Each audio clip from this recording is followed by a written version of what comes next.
Bueno, vamos a esperar un ratito más a que se conecten todos, que todavía es un poco temprano, y en un poquito empezamos.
¿Cómo veo si los demás compañeros tienen la cámara?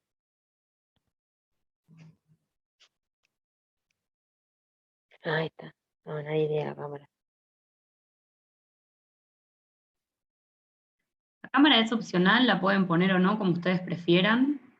Lo que sí les voy a pedir es que tengan silenciados los micrófonos, solamente los activen cuando quieran hacer alguna consulta. Así no nos pisamos entre todos, porque si no es mucho lío. Se escucha si no el ruido ambiente de todos lados. ¿Se escucha bien? Ah, qué bueno. Mi primer día de cursada. Se nos regaló un cliente. Un paciente. Florencia Romero, si podés silenciar el micrófono, así no te escuchamos todos.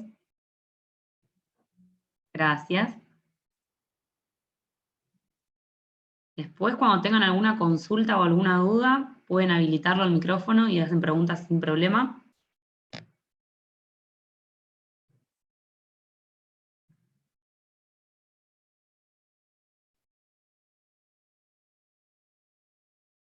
Vamos a esperar unos minutitos más a que se terminen de conectar todos y ya arrancamos.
Bueno, vamos a ir arrancando.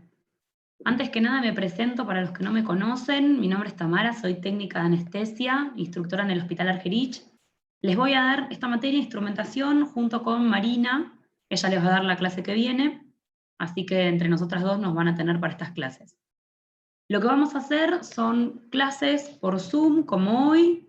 Vamos a hacer una clase antes de los parciales para hacer de repaso y para solventar todas las dudas que puedan llegar a surgirles.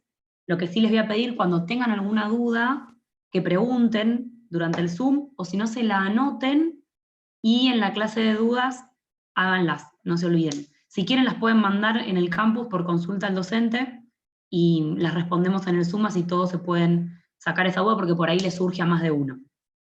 La materia tiene 2 parciales, obviamente obligatorios, y finales obligatorios. Los parciales y los finales van a ser presenciales. Vamos a ir al calculo que a la Asociación de Anestesia y van a rendir ahí.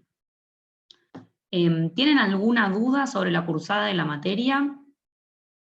Si quieren lo pueden escribir en el chat o se pueden sacar el micrófono y hablar por ahí, como ustedes prefieran.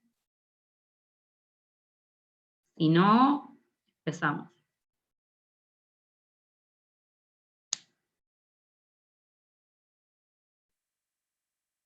Los Zoom los grabamos, sí, los estamos grabando y se van a subir al campus. Yo también les cargué en el campus los Power que vamos a ver hoy, ya los tienen cargados ahí, y yo les voy a ir cargando todas las semanas las clases que van a tener. Así que eso van a poder consultarlos todo el tiempo, los Power. Y bueno, los Zoom obviamente también. Silvina ya los está grabando y ella después es la encargada de cargarlos en el campus en la materia. La modalidad de los exámenes por lo general son choice o verdaderos o falsos. Tal vez alguna vez hay una pregunta a desarrollar dentro del examen, pero por lo general siempre son choice los nuestros. La materia no se desarrolla de forma presencial porque son muchos y no hay disponibilidad de aulas. Eso es lo que nos comunicó la Asociación de Anestesia a nosotros, que iba a tener que ser sí o sí por Zoom. Obviamente que a mí también me gustaría que sea presencial porque me parece que es mucho más personal dar una clase de forma presencial que por Zoom, se entiende más, pero bueno, vamos a tratar de hacer todo lo posible para que sea por acá. A ustedes, al ser tantos, si no llegan a entrar en un aula, lo que se hace para cuando rinden los finales o los parciales, se los divide en grupos, ¿sí? Depende de la capacidad que tenga el aula que nos asignan, se los divide en grupos. Por eso vamos a hacer Zoom los martes, que sí, van a ser los martes. Ustedes tienen cargados también en el campus el cronograma. Díganme una cosa, ¿todos tienen acceso al campus a la materia instrumentación?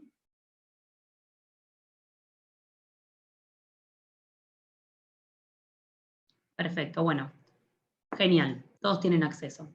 Buenísimo, ahí en el campus tienen una pestaña que dice cronograma. Está el cronograma de toda la materia, las clases con los temas que van a tener, cuándo son los parciales, la fecha, bueno, los finales, que son a final del cuatrimestre, todavía no están las fechas, no me las pasaron, así que por eso no las puse, pero ya tienen las fechas de los parciales y el contenido de cada clase. En donde dice actividades, ahí se van a cargar los Zoom grabados, y donde está contenido y bibliografía, ahí tienen cargados los libros. El libro, sí, me parece que está agotador, habría que preguntarle a Marcelo. Yo mañana ya les pregunto y si quieren después se los pongo en avisos dentro del campus. Es el volumen 1 y el volumen 2, que ya salió el volumen 2. Y sí, está agotado. Lo sé, lo sé. Pueden pedírselo a algún compañero que lo tenga, sacarle fotocopias. Pero sí, los libros que usamos son esos. A ver si alguna pregunta más que me hicieron no les respondí. Disculpe, profe. Sí, decime. No escuché lo que estuvo diciendo recién porque tengo una mala conexión a internet. ¿Podría volver a repetir, por favor? ¿Desde dónde no escuchaste de todo lo que dije? Decime y te repito. Estuvo hablando de los PowerPoint, de que se iban a subir en la parte de contenido y demás con los Zooms. Ahí me quedé. Bueno, no dije mucho más de eso. Los vamos a cargar ahí, donde dice actividades, van a estar los Zoom que están grabando. Ahora, por ejemplo, estamos grabando, se van a cargar ahí. Ustedes van a tener acceso todas las veces que quieran, lo pueden consultar, volver a mirar las clases, o consultar los Power, lo que quieran. Si tienen alguna duda, por favor, háganmela. O sea, ahora durante la clase, o si cuando se sientan a estudiar tienen dudas, anótenselas, cárguenlas en consulta al docente, así yo las voy viendo, o déjenselas anotadas y el día de la clase de repaso antes de los parciales las hacen. La idea es que nadie tenga ninguna duda y que todos puedan entender esta materia, que es bastante simple y son cosas que vemos todos los días en la práctica. ¿Ustedes están rotando todos? ¿Todos empezaron a rotar? No, profe, todavía no hicimos nada de eso. Ninguna rotación, cero. Nada, nada, nada, nada. Nada de La nada, última no vez tenemos que práctica. empezamos la facultad fue cuando tuvimos que rendir finales. Ok, perfecto. Pensé que ustedes ya estaban por ahí rotando. Bueno, Está bueno que vean esta materia antes de entrar a rotar, porque van a ver o van a conocer un montón de elementos y materiales que nosotros usamos, pero sí también está bueno que la vean durante la cursada, que era como estaba programado que se haga, porque ustedes ya tienen mucho más manejo y se van a dar cuenta mucho mejor de lo que se usa y cómo se hace. Pero bueno, no importa, lo podemos hacer igual. La idea justamente es que arranquen a rotar lo antes posible, empiecen lo antes posible. Me parece que hay todavía un atraso con las rotaciones, porque sé que alumnos que estaban en segundo, o que deben la práctica de segundo, pero ya están cursando materias de tercero, ahí se hizo medio como lío ahí. El volumen 1 les alcanza, si tienen el volumen 2, genial por la parte de bombas de infusión, pero el volumen 1 va bien. Piensen que el volumen 2 salió recién ahora y esta materia ya se da hace varios años, no existía ese volumen y la materia se podía cursar igual. Sí, rotar me refiero a las prácticas hospitalarias, exactamente. Si fueron a hacer alguna práctica ya, o si todavía no los mandaron porque está todo atrasado, sé que está todo atrasado, hay un lío enorme con eso todavía. Pero creí que ustedes por ahí ya habían empezado a rotar o que alguna vez habían ido. Una compañera no puede ingresar. Acabo de leer en el chat recién. ¿Ya pudo ingresar? ¿La que no podía ingresar? ¿Alguien sabe? Ah, listo, perfecto. Buenísimo. La bibliografía la pueden buscar. No sé si tienen el contacto, si no yo ahora después se los dejo, de Marcelo Scardazione, que es el autor del libro. También un link por internet. La editorial se llama Autores de Argentina, me parece. Justo estoy hablando con él, le voy a preguntar. Así, sé que se había agotado el volumen 1 y que estabas armando una reedición para volver a sacarlo. Pero bueno. Ah, sí, es verdad. Bueno, el link está en el campus donde dice bibliografía. Es verdad. Me había olvidado. Sí, autoresdeargentina.com es la página, lo pueden buscar ahí. Yo creo que igualmente el volumen 1 por ahora está agotado, pero le pueden preguntar a compañeros suyos que hayan estado el año pasado o los anteriores si lo tengan, y si no lo pueden comprar, sacarle copias. Lo importante es que tengan acceso a la información, no importa si lo compran, si lo sacan fotocopia, es lo mismo. Bueno, vamos a empezar con la clase de hoy. La realidad es que son clases bastante simples. Si tienen alguna duda mientras vamos viendo algo, por favor, frénenme y háblenme y pregúntenlo, ¿sí? Así van entendiendo, porque es un poco difícil darse cuenta por Zoom si todos entienden o no. Cuando uno está en la clase te das cuenta por las caras que ponen, si entendieron, si no entendieron, o se animan a preguntar más, y por ahí por acá no. Así que pregunten si tienen dudas. Bueno, instrumentación anestésica. La primera parte habla de cosas que ustedes ya vieron, es únicamente un repaso de anatomía y fisiología. Si ven que esto no se lo acuerdan, no lo recuerdan, busquen cuando ustedes tuvieron estas materias y repásenlo. Está bueno que haya un repaso de todo esto, porque es más que nada en los lugares donde trabajamos, donde todo este instrumental y materiales van a ser utilizados. Un repaso rápido de anatomía. Ahora vamos a hablar de la cavidad oral, de la nariz, la faringe, la laringe y la tráquea. La nariz está compuesta por fosas nasales, tabiques, cornetes y meatos. La faringe es un órgano tubular que mide entre 12 y 15 centímetros de longitud. Voy a minimizar esto. ¿Está? Se extiende desde la base del cráneo hasta el nivel del cuerpo de C6. Está formado por 3 músculos constrictores y consta de 3 secciones: nasofaringe, orofaringe y laringofaringe. La laringe. En los adultos mide aproximadamente entre 5 a 7 centímetros de longitud y está ubicada entre C4 y C6, formada por 9 cartílagos, 3 pares y 3 impares. También hay ligamentos y músculos. El cartílago cricoides es el único anillo completo del sistema respiratorio. La glotis, ¿sí?, que es un espacio, está conformado por la laringe supraglótica, el espacio glótico y la laringe infraglótica. Tienen algunas imágenes para que ustedes se ubiquen. Igual, de todas formas, les repito, esto es simplemente a modo de repaso. Ustedes ya tuvieron estas materias, así que seguramente van a tener muchísima más información mucho más amplia de lo que les estoy contando ahora. Esto que ven acá es una imagen de la glotis, cómo se ve. Esta es la epiglotis, las cuerdas vocales cerradas, y en la imagen de la derecha están las cuerdas vocales abiertas. Por ese lugar que ven en el centro, es por donde se introduce el tubo endotraqueal cuando un paciente es intubado. Así que, más o menos como para que vayan teniendo una imagen de lo que se ve cuando se hace una laringoscopía. Bueno, la tráquea es un tubo fibromuscular de 10 a 12 centímetros, tiene un diámetro aproximado de 20 milímetros en adultos, está formado por 16 a 20 cartílagos en forma de U con una abertura posterior, son cartílagos que hacen esta forma, ¿sí? No están cerrados completamente. Se bifurca en la carina, ¿sí? En bronquiofuente derecho y bronquiofuente izquierdo. Cada uno tiene una medida y una longitud diferente. El derecho mide 2,5 centímetros, tiene un ángulo de 25 grados, y el izquierdo 5 centímetros con un ángulo de 45 grados. En una imagen, para que tengan un perro que ladra. Tengo un perro que ladra. Basta. Bueno, cosas que deben pasar en todas las casas. Vamos a seguir. La fisiología respiratoria. Bueno, obviamente los movimientos respiratorios ya los conocen desde el colegio, ¿sí? Existen dos movimientos, la inspiración y la expiración. La inspiración siempre es un movimiento activo y la expiración siempre es un movimiento pasivo. Si de esto hay cosas que no recuerdan de fisiología respiratoria, también repásenlo.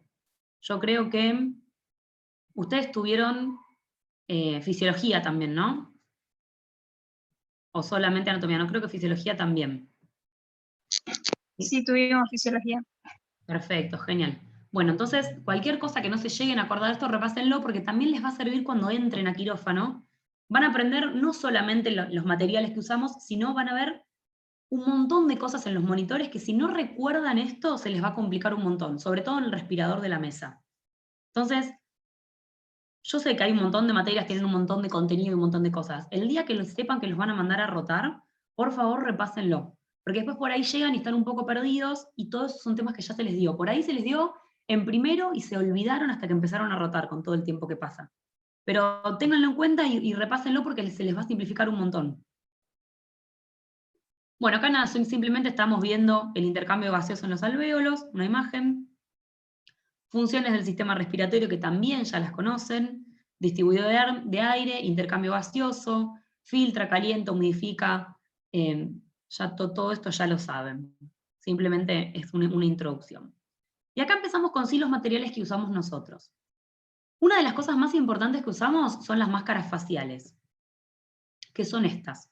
Las máscaras faciales permiten la ventilación del paciente. Ustedes piensen que en una anestesia general, por ejemplo, al paciente se le hace un hipnótico, el paciente se duerme, se le hace un relajante muscular y el paciente deja de ventilar. Entonces el anestesiólogo tiene que ventilar a ese paciente hasta el momento de poder intubarlo, que si se hace un relajante muscular no despolarizante va a tardar 3 minutos en hacer efecto, es un despolarizante, va a tardar 30 segundos. Al paciente hay que ventilarlo para que no se muera, básicamente. Bueno, lo que se utiliza, y es importantísimo que tengamos en quirófano, son esto, máscaras faciales. Las máscaras faciales las van a ver más que diferentes tipos con diferentes formas. Algunas son más rígidas y otras son como estas, que son las de común uso, un poco más blandas. Hay diferentes tamaños de máscaras faciales que depende del tamaño de la cara del paciente, ¿sí? No es que si es una mujer se va a usar un 4, si es un hombre se va a usar una 5. No, máscaras hay hasta número 6. Acá falta una, que es la más grande. Y las máscaras depende, o sea, si hay una mujer que pesa 160 kilos, no va a usar la misma máscara de tamaño una mujer que pesa 40. Así que, eso, ustedes, por ejemplo,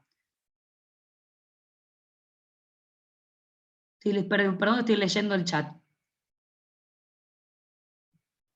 Hay que dar el presente. Sí, chicos, recién lo acabo de leer, eso los quería contestar. Sí, pongan con su nombre, como están haciendo todos los compañeros, el presente, porque después se lee ahí el chat para el presentismo de todos. Bueno, sigo. Entonces, depende el tamaño de la cara del paciente, el tamaño de máscara que van a usar. ¿Sí? No importa si no es un nene de 1 año, o es un adulto, o es una mujer, un hombre, depende del tamaño. Por lo general, Por lo general, en adultos usamos máscaras 5 y 6, las más grandes. Y en pediatría siempre van a tener varias máscaras adentro del quirófano. En un adulto no, tienen unas 5, si ven que el paciente es obeso o es un hombre muy grande, buscan unas 6, no pasa nada. En pediatría por lo general siempre van a tener por lo menos 2 tamaños de máscaras en el quirófano. Lo que es muy importante es la posición que va a hacer el anestesiólogo para ventilar al paciente. Ven, bueno, la máscara que está en celeste acá arriba, estas las otras máscaras que yo les decía que son un poquito más rígidas. Esas son marca Ambu, simplemente cambian por la marca, nada más. Esta posición se llama posición de olfateo. ¿Sí? En un ratito más adelante vamos a ver cómo se alinean los ejes, cómo los alinea el anestesiólogo para poder ventilar de una mejor manera al paciente. Existen estos arneses para máscaras faciales, ¿sí? Que lo que hacen es, se agarran desde acá atrás, o sea, toda esta parte grandota va en la nuca del paciente, y estas tiritas tienen todos unos agujeritos que se conectan en estos pinches que ven acá en la máscara facial. Eso lo que permite es que la máscara quede agarrada sola, no hace falta que el anestesiólogo la sostenga, y más que nada se usa para realizar procedimientos, más que en el resonador, diría en el tomógrafo, en pediatría. Hay procedimientos, los procedimientos del tomógrafo, no sé, una tomografía cerebral dura 2 minutos. A los nenes chiquitos, a los adultos, por lo general no se les hace anestesia, no necesitan, no es un ambiente cerrado que pueda darles claustrofobia, pero los nenes no se quedan quietos y sí se necesita sedarlos. Simplemente se les pone una mascarita facial con Seborane, y para que no tenga que quedar el anestesiólogo adentro, no puede estar cruzando la mano en la imagen, se los fija con estos arneses de tenerlos, ¿no? Muchas veces se le pega la cara con cinta al nene porque no hay. La realidad es que no hay en todos lados estos arneses, ojalá los hubiera, pero no. Pero bueno, sirve para esto. Los resonadores son procedimientos un poco más largos y por lo general en un resonador se ponen máscaras laringias, que es otro elemento que nosotros utilizamos. Lo que sí es muy importante, y esto sí es importantísimo, es que cuando tengan que ir a un resonador, si les va a tocar en algún momento en alguno de los hospitales que roten o ya cuando estén trabajando, es que las máscaras faciales no tengan este piquito que tiene un resorte. Esto es para insuflar la máscara facial. Se usan este tipo de máscaras como la que está acá abajo, que no se pueden insuflar, vienen así, insufladas. En el momento que se pinchan, se desinsuflan o lo que sea, se tiran, pero no tienen nada metálico. Es importantísimo eso, no entrar nada metálico al resonador. De hecho hay mesas de anestesia especiales para el resonador, ¿sí? Que están hechas con materiales especiales que no las va a atraer, o sea, no nada metálico, no las va a chupar el resonador. Laringos que son de plástico y no son metálicos, también para usar adentro del resonador. Así que esto también hay que tenerlo en cuenta, porque muchas veces uno mira el resto de las cosas y esto se le pasa por alto. Esto hay que tenerlo súper en cuenta. Bueno, esta es una imagen recontra vieja de una ventilación mecánica no invasiva, y esto sería como el precursor del arnés. Ven que es como parece como una bombacha negra esto más o menos, puesta en la nuca del paciente, pero bueno, lo que se usa después, lo que siguió, es el arnés que vieron antes. Miren que de hecho todos los monitores, todo lo que está atrás es viejísimo. Eso ya no va. Ahora sí se hace ventilación no invasiva, pero con un arnés y unas mesas un poco más modernas. Bueno, por último, hablando de máscaras, tenemos máscaras de Campbell, que son estas mascaritas que se dice que ventilan el 35%, son las máscaras faciales que tienen 2 agujeritos. Por lo general, se usan en las recuperaciones de anestesia, no tanto adentro del quirófano. Así que si las ven, las van a ver mucho más ahí. En vez de ponerle al paciente una bigotera, o sea, una canulita en la nariz, le van a poner este tipo de mascaritas. Tienen unos conectores, acá abajo, tienen unos conectores que se le van cambiando y permite ventilar al paciente. De ventilarlo al 35%, al 40%, al 50%, al 60%. Eso se puede graduar la cantidad de oxígeno que le pasa al paciente, la mezcla gaseosa. Otra cosa súper importante que siempre tenemos que tener en quirófano son cánulas orofaringias. Ahora les voy a hablar un poquito de las orofaringias y de las nasofaringias. Las cánulas orofaringias o cánulas de Guedel es un tubo plástico con una pestaña reforzada en el extremo oral de forma aplanada para asegurar el encaje perfecto entre la lengua y el paladar duro. Estas son las cánulas orofaringias. Nadie las había visto, ¿verdad? Ninguno rotó absolutamente nada de todos ustedes. O sea, nadie vio esto nunca. No, profe. Pero así en foto también, profe, pero nunca de forma presencial. Claro, bueno, cuando dábamos las clases presenciales yo les llevaba todos estos materiales y ustedes los podían ver. Los iban pasando y los veían en vivo. Y ahora es un poco complicado. También la verdad que me hubiera gustado dar las clases presenciales, pero no entran en las aulas. De hecho, si ustedes no entran en el aula para dar los exámenes, seguramente se les van a dar 2 horarios diferentes de parciales y de exámenes. También se les dice cánulas de Mayo. Se llaman cánulas de Gödel o cánulas de Mayo, son estas mismas. No se dejen guiar por los colores y las medidas que dice acá. Sepan que existen varias medidas con colores distintos.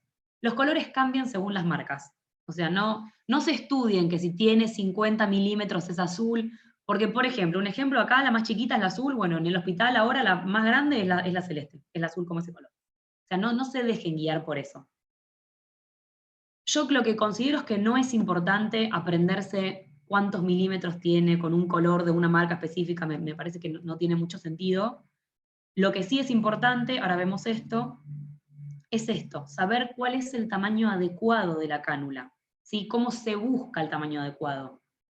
Están ventilando al paciente, se empieza a obstruir, el anestesiólogo le cuesta ventilar, nosotros ofrecemos una cánula de Mayo. ¿Cómo saber si la cánula que tenemos en el quirófano sirve? Esta es la manera, ¿sí? ¿Cómo se selecciona la cánula? Lo que hay que ver es la longitud que corresponde entre la distancia vertical, entre los incisivos del paciente, o sea, entre los dientes del paciente y el ángulo de la mandíbula. Se la apoyan al costado de la cara, por fuera, y se fijan si está bien, si es muy grande, si sobrepasa, si es muy larga, o si queda demasiado corta. Lo importante de la cánula de Mayo es que tenga el tamaño adecuado, tiene que ser el tamaño perfecto. Si queda muy grande o si queda muy chica, no sirve. Entonces, cuando entra el paciente a quirófano, antes ni siquiera de que lo duerman o le hagan algo, mientras van a poner los monitores, el tensiómetro, agarran la cánula que tienen arriba de la mesa, que siempre deben tener una, vayan a hacer una anestesia general o no, siempre deben tener una cánula de Mayo en el quirófano, se fijan, la miden por fuera y se fijan si les va a servir con ese paciente. Si les sirve, es genial. Si no, le avisan al anestesiólogo y en algún momento que tengan libre, antes de hacer la inducción, buscan una cánula que corresponda a la medida que sirva para su paciente. ¿Cuándo se utilizan? ¿Cuándo están indicadas? Se utilizan en un paciente incapaz de mantener la vía aérea, o también en algunos lugares la usan para prevenir que el paciente intubado muerda el tubo. O sea, se intubó al paciente, se lo durmió, se lo intubó, se lo operó, y cuando se lo va a despertar el anestesiólogo le pone la canulita, ¿sí? Se la insinúa, le pone un poquito la cánula en la boca, para evitar que cuando el paciente se despierte muerda el tubo endotraqueal. ¿Qué pasa si el paciente muerde el tubo endotraqueal? Lo puede clampear, lo puede apretar tanto que impide que pase el aire. Muchas veces, cuando los pacientes están despertando, todavía no están conscientes y tienen algunos reflejos. Muerden fuerte, aprietan las manos. Si muerden fuerte el tubo, no es algo que pase siempre, igualmente, puede ser que no ventilen todavía, que no respiren, ¿sí? Que estén, simplemente sea un reflejo, mordió muy fuerte el tubo y lo clampeó. Entonces, si no ventila y muerde el tubo, estamos en un problema porque ese paciente todavía no respira solo y la mesa de anestesia no lo está pudiendo ventilar, porque está clampeando completamente la luz del tubo. Entonces, en algunos hospitales les ponen unos mordillos y en otros hospitales ponen canulitas de Mayo. No siempre, ya les digo, no siempre lo hacen, ni no todos los anestesiólogos lo hacen. No es algo que pase siempre, pero tengan en cuenta que se puede usar para eso también. ¿Cuándo está contraindicado el uso de estas canulitas de Mayo o cánulas de Gödel? En pacientes conscientes o semiconscientes. Y puede tener, ¿por qué? Porque pueden tener como complicaciones, dan estímulos nauseosos, vómitos o hasta laringoespasmos. ¿Tienen alguna duda por ahora de esto? ¿De lo que vimos hasta ahora? Sí, ¿Ninguna profe, duda? una consulta. Decime. Si no le pusiste la cánula y muerde el tubo igual y se obstruye el tubo, Sí. ¿qué haces ahí? Y ahí estamos en un problema. No, por lo general no es lo normal, no es lo que pasa, pero se trata o de despertar al paciente, hablarle, estimularlo, revertir medicación si es que todavía tiene algo, no sé, tiene remifentanilo o algo dando vueltas, tratar de revertir la medicación, o simplemente esperar. Esperar un ratito a ver si se relaja, o bueno, en un caso muy extremo, no sé, que el paciente se esté hasta mordiendo la lengua, algo muy extremo, se lo vuelve a dormir al paciente. se le vuelve a hacer propofol, se lo vuelve a deprimir, y el paciente se va a relajar. En un caso, llegado a un caso muy, muy extremo. Por lo general no es lo que pasa. Sepan que por lo general no pasa esto, no llega a morder tanto el tubo. Pero sí sepan que puede ocurrir. O sea, no es que cuando van a despertar a un paciente esperen que muerda tanto el tubo que no pueda ventilar. No. ¿Sí? ¿Se entiende eso? Sí. Genial. Bueno, seguimos. Ya hablamos del tamaño adecuado. ¿Cómo se colocan? Se colocan de forma invertida. ¿Sí? O sea, en la parte esta, ven por qué es más fácil tener una cánula, es muy difícil explicarlo así. Esto, que tiene este sentido para seguir la curvatura del paladar, se coloca al revés. Y una vez que empieza a entrar, se gira y queda colocada de esta forma. ¿Sí? Obviamente que cuando lo vean con una cánula lo van a entender y va a ser mucho más fácil. Pero sepan eso, que se insertan de forma invertida. Siempre la van a ver colocar al revés. Creo que no hay ninguna imagen. No. Bueno, estas son las canulitas nasofaringias. Es un dispositivo que estos sí tienen látex, las cánulas orofaringias no tienen, pero las nasofaringias sí. Se insertan por una de las narinas, ¿sí? Sigue la curvatura posterior de la pared naso y orofaringe. Van a ver también, tienen diferentes tamaños, diferentes números, como las orofaringias. No son tan usadas estas. Por ejemplo, las nasofaringias las usan muchísimo en el hospital italiano. En otros hospitales no las utilizan tanto. De hecho, prácticamente no hay, no es tan común. Sepan que existen y que se pueden usar. Ah, bueno, acá por lo menos sí lo van a ver. Ven que se inserta de forma invertida, ven que la curvatura va hacia el otro lado. Una vez que el anestesiólogo empieza a pasarla, la va a girar y va a quedar así, como en la imagen de la derecha, colocada. Lo mismo pasa con las cánulas de Guedes o las cánulas de Mayo, pero en la vía aérea, en la boca, ¿sí? No en la nariz. Se colocan así igual, invertidas, con la curvatura al revés. Y una vez que empiezan a pasar, se giran, se rotan. Los tamaños de las cánulas nasofaringias se miden en French, ¿sí? Es una medida. Van de 20 a 36. Tampoco tiene mucha relevancia que sepan esos números, es lo mismo. Está indicada en pacientes incapaces de mantener la vía aérea, lo que sí esto está contraindicada en pacientes con trauma cráneoencefálico.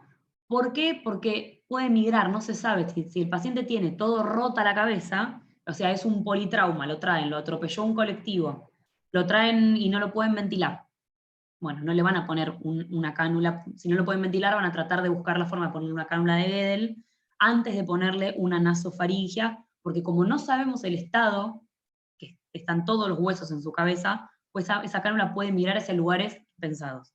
Entonces no se usan. Y lo que sí, como una complicación, puede provocar sangrados. Si piensen que pueden romper algún vaso en una narina y provoca mucho sangrado. Las cánulas nasofaringias se utilizan cuando hay una mandíbula rígida o apretada, ¿sí? Hay pacientes que por ahí los van a operar, ¿sí? Pacientes maxilofaciales. Bueno, por ahí se elige, en vez de intentar abrir o forzar la mandíbula, usar una nasofaringia. Obviamente se trata de evitar, como dijimos recién, en pacientes que tienen coagulopatías porque pueden producir sangrados.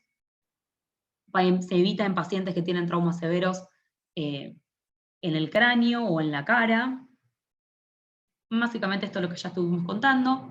Y la medida adecuada se mide de la fosa nasal al lóbulo de la oreja. Vieron que las cánulas orofaringias se medían de los incisivos a el maxilar. Bueno, esta va de la fosa nasal, acá se mide de costado, lo mismo, hasta el lóbulo de la oreja. Eso también se fijan.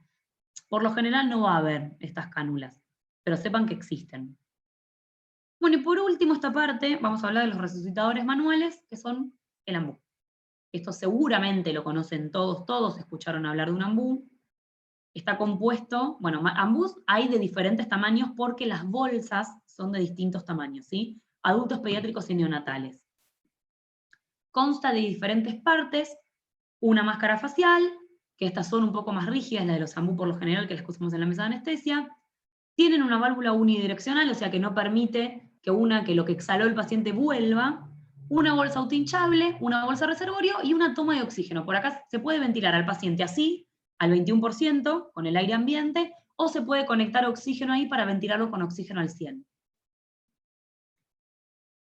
Ven las aplicaciones, por lo general nosotros no lo usamos en quirófano, se usa en urgencias, la usan la ambulancia, o la usan fuera de quirófano. Nosotros por lo general, en vez de usar, como en la primera imagen, un ambú para ventilar al paciente una vez que lo dormimos, usamos el circular de la mesa de anestesia, o a lo sumo un codo bolsa, que es un directo, sería como una especie de ambú, pero distinto, o sea, no es un ambú, no tiene una bolsa autoinflable. Bueno, de esta parte, ¿tienen algún tipo de dudas de esta parte que vimos ahora? Ahora vamos a ver un power más. ¿Les generó dudas algo? Profe, no me quedó en claro lo que dijo a lo último, lo del ambú, ¿en qué situaciones lo usa? Se usan, ustedes sepan que nosotros en quirófano, o nosotros, mejor dicho, asistiendo al anestesiólogo en todos los lugares donde se hagan anestesia, por lo general no se van a usar. Se usa, lo usan las ambulancias, lo usan en, no sé, en el hospital, en emergento, abajo, en el ingreso, en el shock room, pero nosotros en quirófano no lo vamos a usar. Únicamente lo podemos llegar a usar en quirófano para traslados de pacientes, o sea, paciente que sale de quirófano intubado o que llega a quirófano intubado, lo traen ventilado con un ambú, pero ahí sí está conectado el oxígeno, sí o sí vamos a conectar un tubito de oxígeno, o no sé, se rompió la mesa de anestesia y es necesario cambiarla, bueno, mientras se hace el cambio de la mesa de anestesia, se ventila al paciente con un ambú. Si no, no es algo que se elige utilizar en anestesia el ambú, ¿sí? Para eso no, por lo general no sucede en quirófano, no es que van a ventilar al paciente con el ambú y después lo van a ventilar con el circular de la mesa de anestesia. No pasa. ¿Quedó claro? Ah, ok. Sí, sí, Codo gracias. bolsa. Codo bolsa, ahí leí, no, de nada. El codo bolsa es, si tuviera una imagen sería tan fácil. El codo bolsa es un codo justamente metálico que tiene tres cosas. Tiene una rosquita que gira, que lo que permite eso es medir el flujo que pasa de oxígeno, se conecta a una máscara facial y una bolsa reservorio, que no es una bolsa autoinflable como la del ambú, sino es una bolsa como la de la mesa de anestesia, está plegadita. Entonces, tiene un piquito, se conecta el oxígeno, ese oxígeno hace que la bolsa se insufle y se puede ventilar al paciente. ¿Sí? Tiene como 4 lados. Por lo general, los anestesiólogos grandes, y en algunas clínicas, ya no en todas, ellos prefieren o eligen en la inducción ventilar al paciente con este codo bolsa y después usar el corrugado de la mesa de anestesia una vez que ya intubaron al paciente y lo pasaron a respirador. Generalmente ya no se usa, está en desuso, pero si van a alguna clínica, posiblemente lo vean, o si el día de mañana trabajan con algún anestesiólogo grande, o van a algún hospital donde todavía esté trabajando algún anestesiólogo de los más grandes, y lo tiene, les va a decir que él prefiere ventilar con eso antes de ventilar con el circular de la mesa. Son simplemente elecciones o gustos del anestesiólogo. No nos va a cambiar en nada a nosotros. ¿Se entendió lo del codo bolsa?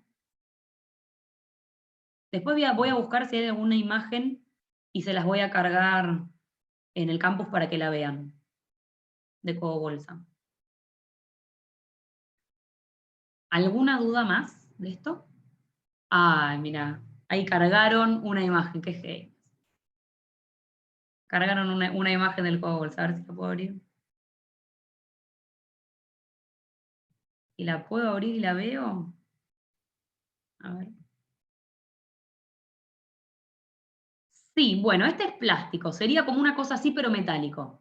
Los codos bolsas que se usan por lo general son, los que usamos son metálicos, pero sí, sería una cosa así, ven que tiene todos los picos y las conexiones. Muy bien, muy bien Tomás, muy atento, muy bien. La mayoría de los que hay en todos los hospitales son metálicos. Pero sí, sería como una cosa como eso. Porque ahí ven las 4 conexiones, o sea, ven 3 conexiones y una rosquita que es una válvula. Se conecta el oxígeno, la máscara facial, la bolsa, y con esa rosquita se mide la intensidad o la cantidad de oxígeno que se le pasa al paciente. Después les voy a buscar una de los metálicos, los que se usan, que ya quedan muy pocos. En el hospital hubo en algún momento y se los robaron, desaparecieron mágicamente. Bueno, vamos a poner una más, un power más para hoy. Acá está. Y ahora vamos a hablar de algo que es re importante, que es el manejo de la vía aérea. ¿Y por qué es tan importante? Si bien esto lo evalúa el anestesiólogo, es sumamente importante que nosotros también sepamos evaluarlo para prevenir ciertas situaciones complicadas que pueden pasar adentro del quirófano. Piensen ustedes que nosotros, o el trabajo de un buen técnico en anestesia, la que mandaron ahora, el trabajo de un buen técnico de anestesia es estar adelantado al paciente, ¿sí? Siempre adelantarse un paso a lo que hace el paciente, a lo que le puede pasar al paciente, a lo que hace el anestesiólogo. Perfecto, esa foto que subieron, eso es un codo bolsa, esa metálica. Eso que está ahí es un codo bolsa. Lo que tienen arriba, que es de color dorado, amarillo, eso es la valvulita para girar. Donde está la que tiene color, ¿sí? Está rojo, y la que está para abajo, que no se ve, en una se conecta la máscara facial, en otra la bolsa, y el piquito que está ahí conectamos una línea de oxígeno. Perfecto, es eso. Eso específicamente.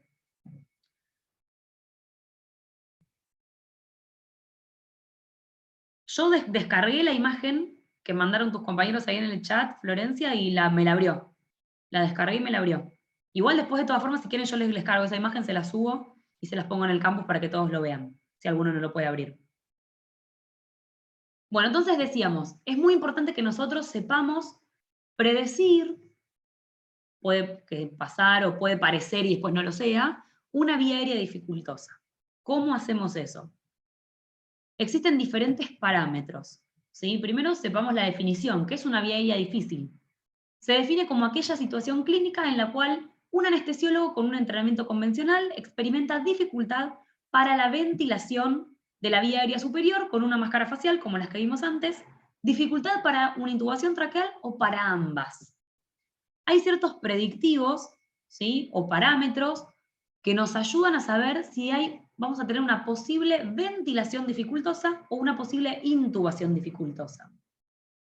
Estos son uno de los parámetros de ventilación dificultosa. Hay una sigla que es OBESE, que nosotros la recordamos, es una ley de mnemotécnica.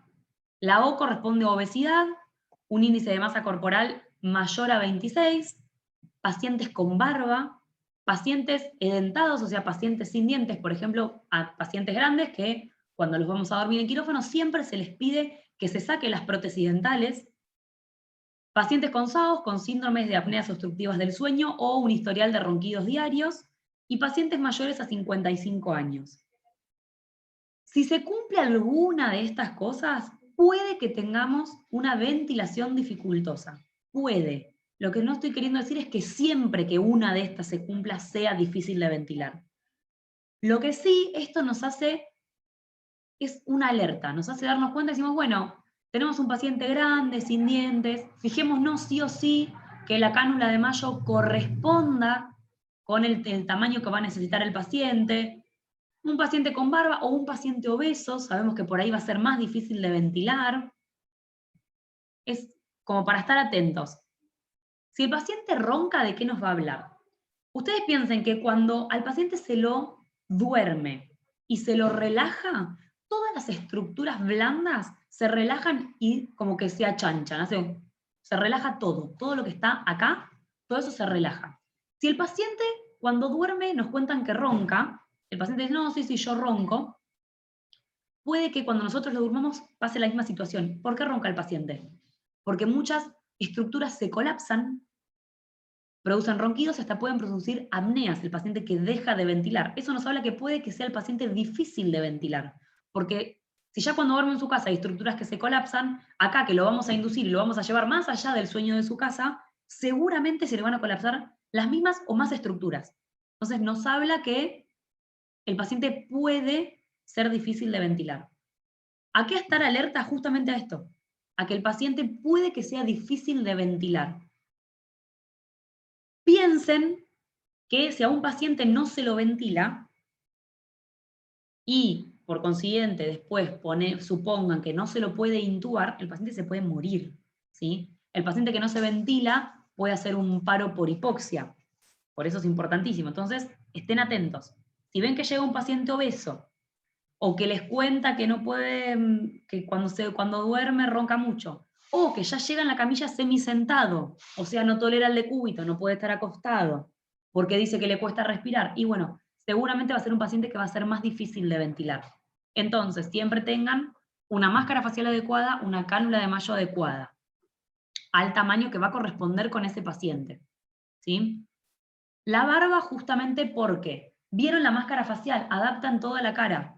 El anestesiólogo cuando va a ventilar con la máscara, usa solamente una mano para apretar la máscara. Estos 2 dedos hacen una C, que lo que va a hacer es apretar la máscara contra el paciente. Y estos 3 dedos forman una E, que es lo que va a hiperextender la cabeza del paciente.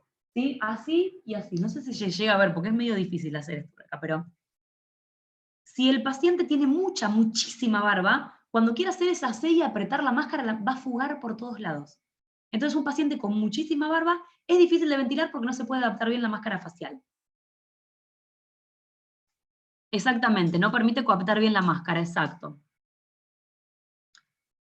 Estoy leyendo la otra pregunta. Sí, exactamente. No permite que se adapte bien la máscara facial a la cara. Hay veces pacientes que llegan con unas barbas gigantes, gigantes. Bueno, eso va a ser difícil de intubar. Muchas veces lo que se recomienda es decirle al paciente que se afeite antes de operarse. La mayoría de los cirujanos no lo hacen, no le dice al paciente. Y la realidad es que al paciente lo ve el cirujano, no lo ve el anestesiólogo. El anestesiólogo hace una consulta previa, pero en la habitación antes de que lo bajen a operar. Entonces, la previa es como nula para anestesia. Es como que sí, lo viste en la habitación, pero no más.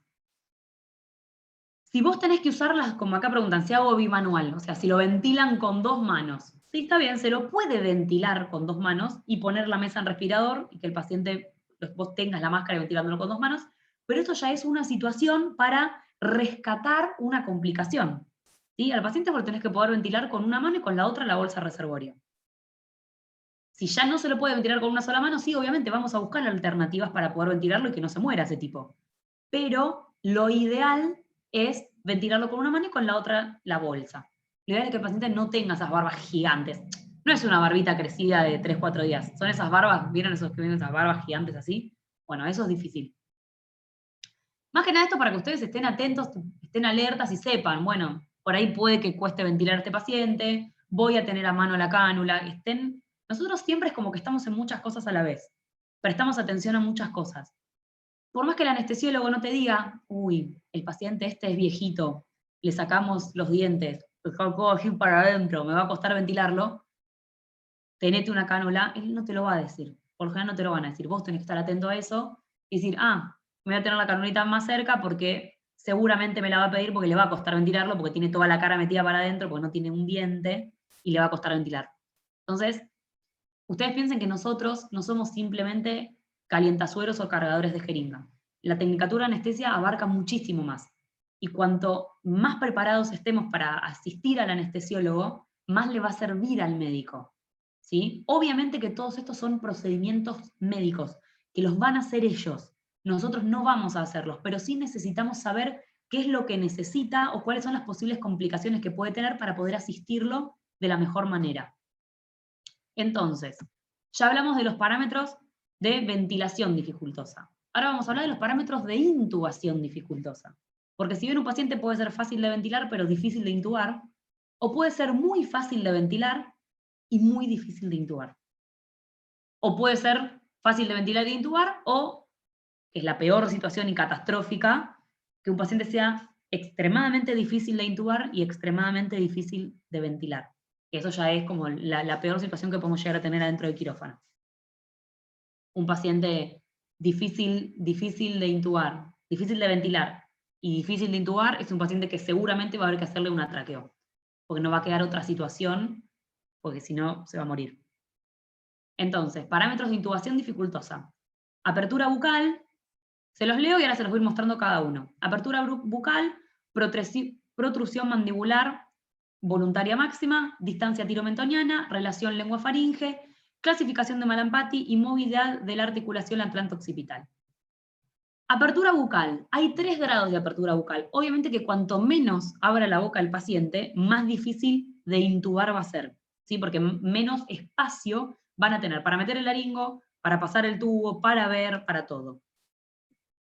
Protrusión, ¿qué es? Bueno, hay diferentes grados. Lo que le hacen hacer al paciente es llevar los dientes lo más adelante posible, o sea, hacer esto. Lo más adelante posible. ¿Sí? Grado 1, grado 2 o grado 3. Todos estos parámetros van a hablar de intubación o posibles intubaciones dificultosas. Escala de Malampati, y creo que es una de las que más ayuda también. ¿Cómo se hace? Paciente sentado, con la cabeza en extensión completa, o sea, se lo hace tirar la cabeza para atrás, efectuando fonación con la lengua afuera. Hay 4 clases. Clase 1, visibilidad del paladar blando, úvula y pilares amigdalinos. Clase 2, visibilidad del paladar blando y úvula. Clase 3, visibilidad del paladar blando y base de la úvula. Y clase 4, imposibilidad para ver paladar blando. En estas imágenes lo que está mal con las fotos es que el paciente no está sacando la lengua. ¿Sí? Tiene que sacar la lengua el paciente, es como los dibujos, como se hace. Grado 1, grado 2, grado 3 y grado 4. Yo creo que lo hicieron esto justamente para mostrar que no se ve nada, pero la realidad es que no se tendría que ver absolutamente nada con el paciente sacando la lengua. Otra de las escalas que vimos es la distancia tiro-mentoniana. Hay diferentes grados. Si tienen alguna pregunta, vamos a leerla antes de seguir. Sí, sí. Si ustedes tienen tiempo al principio y quieren, pueden hacer esta evaluación del paciente cuando llega. A ver, ¿qué tienen tiempo? Llega el paciente a la puerta del quirófano y ustedes tienen el quirófano armado, listo, perfecto, no les falta hacer absolutamente nada. Pueden salir a la puerta con el anestesiólogo cuando va a ser, por lo general en los hospitales, los residentes hacen la evaluación esta preanestésica en la puerta del quirófano. Salen con el residente o con el anestesiólogo que estén y miren toda la evaluación que ellos hacen. Cuando lo sienten, porque los van a hacer sentar, ahora sacarse el barbijo, abrir la boca, hiperextender el cuello, les van a hacer toda la evaluación, ustedes miren lo que están viendo ellos. No es que nosotros tenemos que hacer esta evaluación. Sí está bueno que la sepamos hacer para darnos cuenta. Yo a veces, bueno, no tanto ahora porque ahora están todos con barbijo, pero me ha pasado muchas veces pasar por la puerta de un quirófano, que esté un paciente acostado, que es el que se va a operar en ese momento, mirarlo y ver que tiene una retrognatia, o sea, esto lo tiene acá. Vos decís, va a ser muy difícil intubar. Entrar al quirófano, avisarle al residente si no lo vio, o al técnico que esté ahí, o al alumno que esté ahí, decirle, che, traete una guía de Eshman, traete un videolaringo de tenerlo, trae el fibro, buscar no sé qué, porque va a ser difícil de intubar. Entonces son parámetros que nosotros tenemos que conocer y estar alertas para poder ayudar y asistir y prevenir posibles intubaciones dificultosas con cosas que la realidad es que la mayoría se pueden prevenir, o sea, si uno las ve antes puede que no pasen. Podés tener todos los elementos para que eso no pase. Y al paciente se lo puede intubar de una manera correcta, sin tener que estar corriendo uno de un lado al otro. Para eso sirve hacer todos estos test. ¿Sí? ¿Se entendió eso? Bueno, seguimos. Distancia tiro-mentoniana. Entonces hablábamos también de los grados, ¿sí? Los van a medir con los dedos, por lo general, ¿sí? Grado 1, también hay 3 grados, es una laringoscopía, una intubación traqueal sin dificultad. Grado 2, de 6 a 6 centímetros y medio, laringoscopía, intubación endotraqueal con cierta dificultad. Y grado 3, intubación endotraqueal muy difícil o imposible. La movilidad atranto-occipital, ¿sí? O sea, esta movilidad, cuánto permite hacer el paciente esto, también nos habla de una posible intubación dificultosa. Y otra escala es la escala de Cormack. Esto lo va a ver únicamente el anestesiólogo cuando hace la laringoscopía. No se puede evaluar de una forma sin hacer una laringoscopía. Obviamente que el paciente cuando está en el pasillo antes de entrarlo no le van a hacer una laringoscopía despierto para ver esto. Pero puede que ninguno de los otros parámetros anteriores se cumplan, el paciente parezca que es re fácil de ventilar, parece que es súper fácil de intubar, y cuando el anestesiólogo hace la laringoscopía te dice, uy, es un Cormack 4. Nosotros tenemos que entender qué es un Cormack 4. ¿Sí? O te puede decir, no veo nada, o te puede decir, es un Cormack 4. Tipo, lo voy a volver a ventilar, anda a buscarme cosas para intubarlo porque no lo voy a poder intubar. O sea, hay 4 grados distintos. Grado 1 se observa en el anillo glótico en su totalidad. El grado 1 es la imagen que yo les mostré antes de la glotis, que se ve todo, eso es un Cormack 1. Precioso, se ve absolutamente todo. Grado 2 solo se observa la comisura y mitad superior del anillo glótico. Grado 3 solo se observa la epiglotis sin visualización del orificio glótico. Y grado 4 no se ve nada, ni siquiera se ve la epiglotis. ¿Sí? Entonces, por eso les digo que es importante que estas cosas las estudien y las sepan, porque es la mejor manera para poder asistir al anestesiólogo, tener los mismos conocimientos que él. Obviamente sin realizar los procedimientos, ¿no? ¿Ven lo que les decía? En la primera imagen, esta imagen está invertida, ¿sí? Se ve todo, esta sería, bueno, la mejor foto que pueden tener es la imagen que les mostré antes de la glotis. En la 2, ven, se ve esto que está acá arriba es la epiglotis, se ve la epiglotis, y acá abajo, ese agujerito que se ve ahí, es donde están las cuerdas vocales. El grado T solo se ve la epiglotis, que es esta que está acá, ya no se ve, ¿sí? El agujerito donde estarían las cuerdas vocales, el glótico ya no se ve acá. Y en el 4 no se ve absolutamente nada. ¿Sí? ¿Qué hace el anestesiólogo? Lo que estuvimos charlando antes. ¿Tienen alguna duda de las escalas que estuvimos viendo? ¿Les quedó alguna duda? Antes que sigamos con las ventilación y eso. ¿No? Bueno, buenísimo, perfecto. Acuérdense, si cuando ustedes van a estudiar, ¿tienen alguna duda? ¿Les surge alguna duda? O se la dejan anotada y la hacen la pregunta a la clase siguiente, o pónganla en consulta al docente. ¿Sí? Yo trato de conectarme todos los días para ver si hicieron alguna pregunta. Profe, Yo tengo una... Sí. Sí, perdón. Sí, díganme. Yo tengo una duda. Con respecto a la movilidad atlántico-occipital, no lo entendí muy bien. ¿Cómo sería? Lo que es esto, mira, vamos a abrir la imagen y te muestro. Lo que hacen es ver esto, esta movilidad. Hay pacientes que esto no lo pueden hacer, no pueden mover esto para atrás. Por lo general son los pacientes, un politrauma que los traen con el collar de Filadelfia. ¿Vieron? Eso sí lo vieron, el collar lo vieron un montón de veces en películas. Esos pacientes no se les puede movilizar la articulación porque acaban de tener un accidente. Entonces, esos pacientes justamente cuando hacen la maniobra de intubación, la hiperextensión esta no se les puede hacer. Hay pacientes que están operados de la columna, que tienen fijaciones cervicales, que tampoco pueden hacer esto. Por eso es importante evaluar al paciente antes, saber cirugías previas y esas cosas, pero esto sería eso. ¿Sí? Claro, listo, gracias.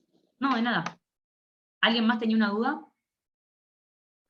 Sí, mi duda era justamente sobre eso, sobre pacientes con lesiones cervicales, cómo se los evaluaba.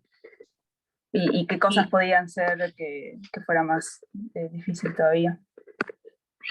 Sí, al paciente, ahora hablamos de protrusión, que ahí preguntaron. El collar de Filadelfia es el cuello ortopédico ese que ven ustedes, que agarra acá, así de atrás y de adelante, y se cierra como con unos abrojos, que lo ven en las películas siempre. Eso es el collar de Filadelfia, es un cuello ortopédico.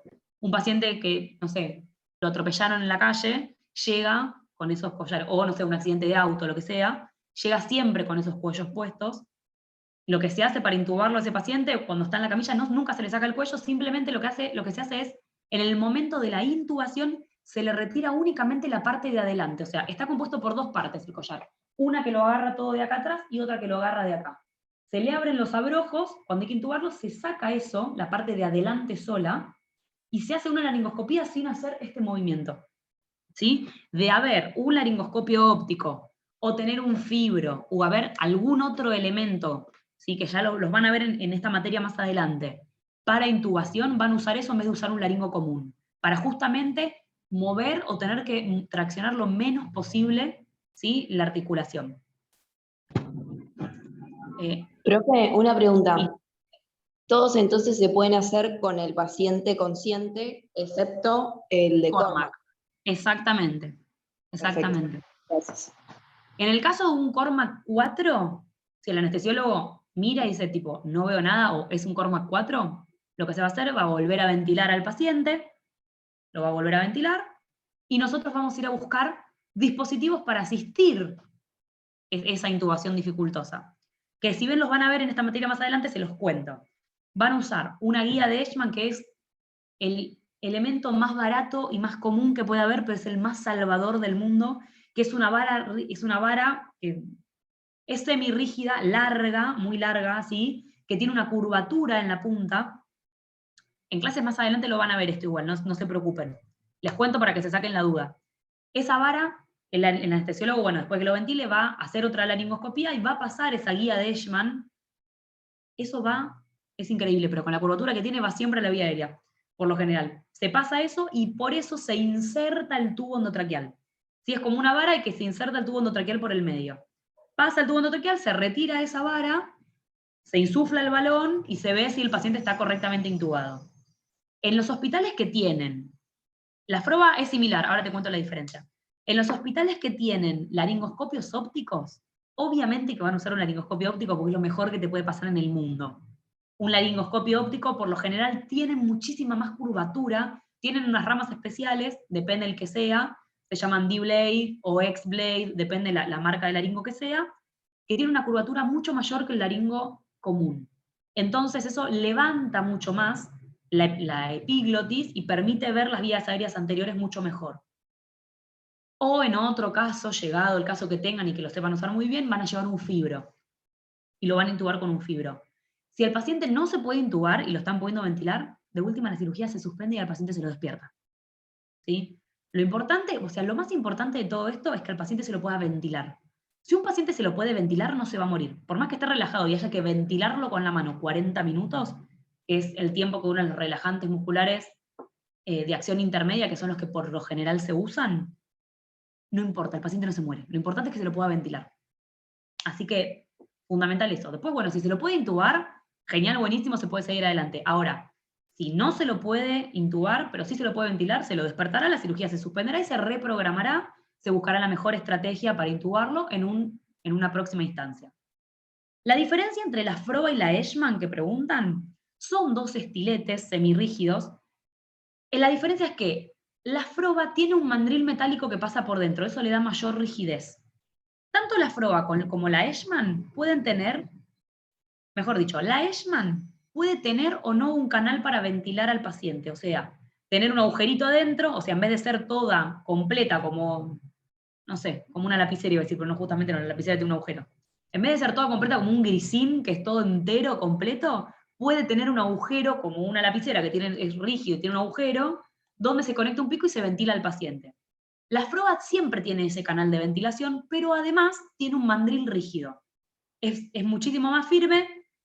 A mí la verdad me parece que son mejores las Eichmann sin canal de ventilación, pero sepan que esa es la diferencia. O sea, se puede usar una FROBA o una Eichmann. Las dos tienen por lo general la misma longitud y el mismo ángulo en la punta. ¿Se entendió la diferencia?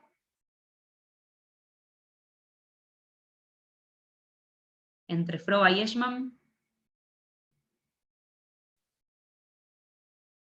Perfecto, se entendió, buenísimo. ¿Alguna otra duda que tengan de esto?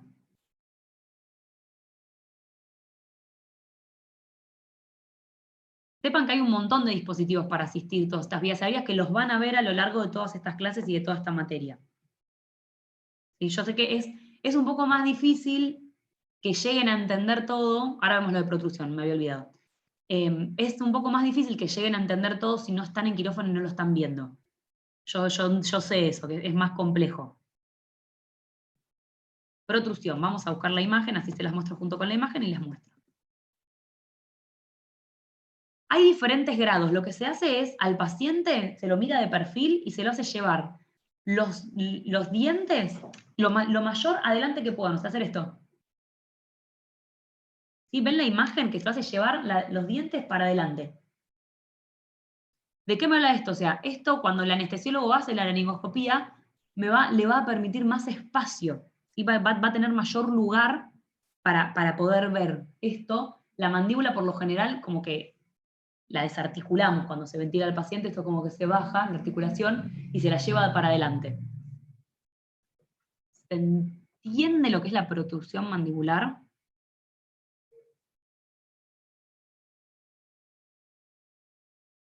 Sí, si se despierta el paciente, perfecto que se entienda lo de protrusión. Si se despierta el paciente, o sea, cuando ya pasa una situación tan crítica en el quirófano, o sea, de no poder intubar a un paciente, que sepan que no es lo normal, ¿sí? No es lo común, no es lo normal. Cuando pasa una situación tan crítica, por lo general, claro, el grado 1 es más fácil de intubar, sí, lo de protrusión. Se elige o se decide suspender la cirugía si lo tienen que despertar porque no lo pudieron intubar, se suspende la cirugía, se charla, se busca la mejor estrategia para poder intubarlo y se lo reprograma, ¿sí? Se puede hacer una intubación vigil al paciente, intubarlo despierto, no llegar a dormirlo, se puede tratar de conseguir algún elemento o material que no se tenga en la clínica o en el hospital donde se tiene que operar el paciente, ya sea que no tengan un laringo óptico, un laringo articulado, un fibro, una guía de Eichmann o lo que sea, pero se va a tratar de buscar la mejor estrategia. Si no es que lo van a despertar y van a decir, bueno, durmámoslo de nuevo ahora que ya tengo no sé qué. No. Si se tomó la decisión de despertar al paciente, no se lo va a operar en ese momento. Se va a reprogramar. ¿Qué me decían? A ver. Se despierta el paciente. Si no se lo puede intubar, sí. Si no se lo puede intubar, si no hay forma, se lo despierta. A menos que, siempre y cuando al paciente se lo pueda ventilar, se lo despierta. Si el paciente no se lo puede ventilar y no se lo puede intubar, se va a hacer una traqueo, porque si no se va a morir. O sea, si está relajado y el paciente no lo pudieron intubar y tampoco lo están pudiendo ventilar, porque una vez que empiezan a manipular tanto la vía aérea, intentando pasar un tubo, no sé qué, no sé cuánto, empiezan las complicaciones. Empiezan las secreciones, se empieza a llenar todo de sangre. O sea, la cosa como que se empieza a poner cada vez más engorrosa. No es que, ay, bueno, probé pasar con una cosa, con otra, no se lo puede y lo despierto. No es tan simple. Se empieza a poner todo como más engorroso. Entonces ahí, si al paciente se lo puede ventilar, se lo ventila hasta que se lo despierta. Ahora, si ya no se lo puede ventilar al paciente en esa situación, seguramente se hace una traqueo. No, si es una emergencia, la traqueo se hace únicamente cuando el paciente no se lo puede ni intubar ni ventilar. Si no, no es que entra una urgencia, se hace una traqueo. No, no funciona así. A menos que tengan, no sé, la cabeza explotada del paciente, o sea, que sea una situación muy extrema.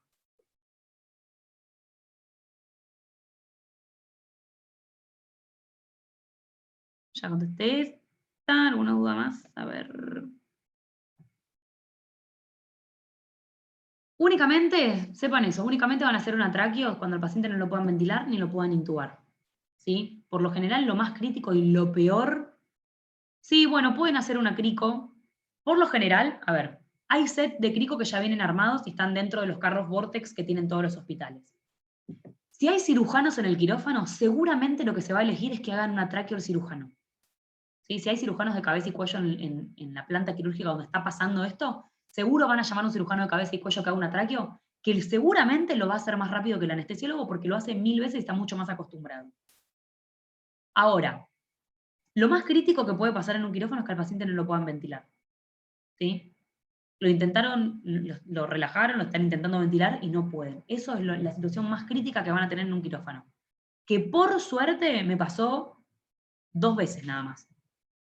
Es desastre, porque una cosa es que no lo puedan ventilar y ya el problema está cuando no lo pueden, que no lo puedan intubar, y ya el problema cuando no lo puedan ventilar es un desastre. O sea, es peor que un paro, porque el paciente, de hecho, va a llegar a eso, se va a parar porque va a hacer una hipoxia y se va a parar. O sea, es muy malo, muy malo.